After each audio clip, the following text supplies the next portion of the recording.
नमस्कार मित्रों, RV IFPCS classes में आप सभी का हार्दिक स्वागत है। इतिहास विषय के एक महत्वपूर्ण टॉपिक को लेकर आए हैं, जो कि भारतीय शिवाजी के बारे में बहुत महत्वपूर्ण जानकारी प्राप्त होगी आपको। सभी प्रतियोगी परीक्षा में यह वीडियो लाभदायक है और किसी भी व्यक्ति को जो पढ़ाई भी ना कर रहा हो उसके लिए भी शिवाजी के बारे में जानकारी लेना आवश्यक है, क्योंकि ये वीर महान हिंदू राजा थे।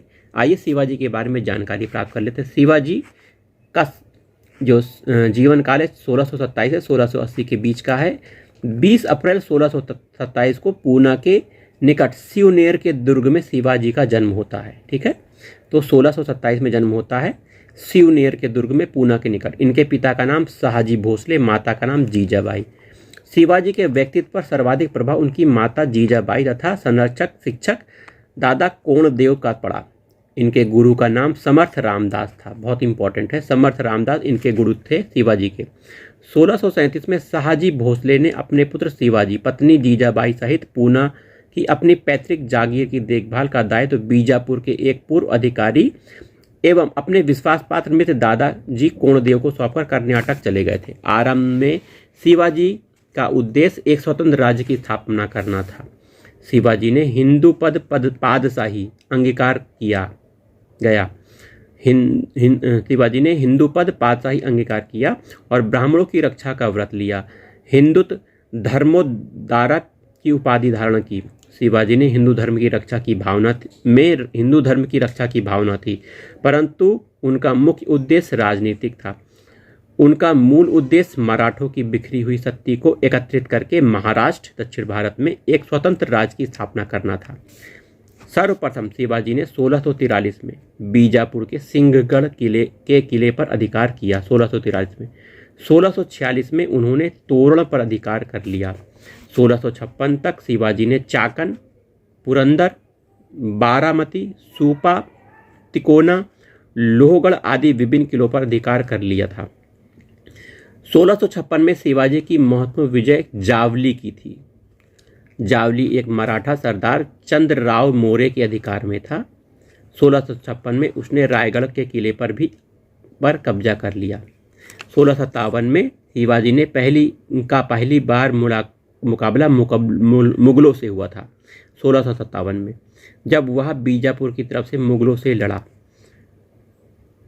इसी समय शिवाजी ने जुन्नार को लूटा था। कुछ समय पश्चात मुगलों के उत्तराधिकार युद्ध का लाभ उठाकर उसने कोंकण पर विजय प्राप्त कर ली। शिवाजी की इस विस्तारवादी नीति से बीजापुर के शासक सशंकित हो गया। उसने शिवाजी की शक्ति को दबाने, उसे कैद करने के लिए 1659 में अपने योग्य सरदार अफजल खां के नेतृत्व में एक सैनिक टुकड़ी को भेजा। ब्राह्मण दूत कृष्णजी भास्कर ने अफजल खां का वास्तविक उद्देश्य शिवाजी को बता दिया। शिवाजी और अफजल खां की मुलाकात प्रतापगढ़ के दक्षिण स्थित पार नामक स्थान पर हुई, जहां शिवाजी 2 नवंबर 1659 में उसकी हत्या कर दी। शिवाजी ने हत्या कर दी अफजल खां की। 1660 में मुगल शासक औरंगजेब ने शाइस्ता खां को शिवाजी को समाप्त करने के लिए दक्षिण का गवर्नर नियुक्त किया। तो किसको नियुक्त किया औरंगजेब ने? शाइस्ता खां को। शाइस्ता खां ने बीजापुर राज्य से मिलकर शिवाजी को समाप्त करने की योजना बनाई।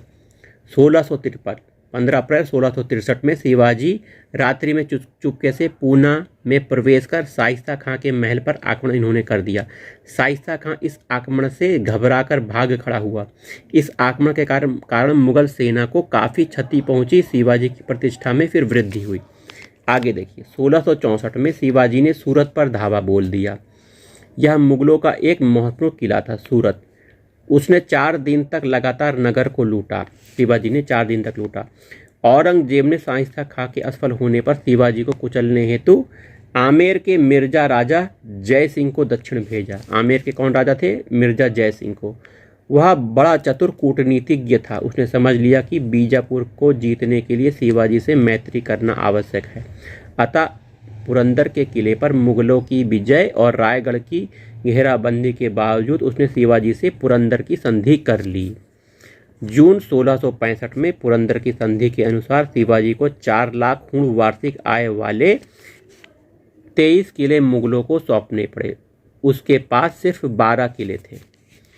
मुगलों ने शिवाजी के पुत्र संभाजी को पंच हजारी और उचित जागीर देना स्वीकार किया। शिवाजी ने बीजापुर के विरुद्ध मुगलों को सैनिक सहायता देने का वायदा किया। औरंगजेब ने इस संधि को स्वीकार कर शिवाजी के लिए फरहान और खिलहत भेंट की। इस संधि से राजा जयसिंह की व्यक्तिगत विजय थी, वह न केवल शक्तिशाली शत्रु पर काबू पाने में सफल रहा, अपितु उसने बीजापुर राज्य के विरुद्ध उसका सहयोग भी प्राप्त कर लिया। आइए 1666 में शिवाजी जयसिंह के आश्वासन पर औरंगजेब से मिलने आगरा आया, पर उचित सम्मान न मिलने पर दरबार से उड़कर चले गए। औरंगजेब ने उन्हें कैद कर जयपुर भवन आगरा में रखा, परंतु चतुराई से शिवाजी आगरा की कैद से फरार हो गए। कुछ दिन बाद शिवाजी ने औरंगजेब के पास पत्र भेजा कि यदि वह उसे शिवाजी को क्षमा कर दे तो वह अपने पुत्र संभाजी को युवराज मुअज्जम की सेवा में भेज सकता है। औरंगजेब ने शिवाजी की समझौते को स्वीकार कर शिवाजी को राजा की उपाधि प्रदान की तथा उसका पुत्र संभाजी को बरार में एक मनसब और जागीर दी।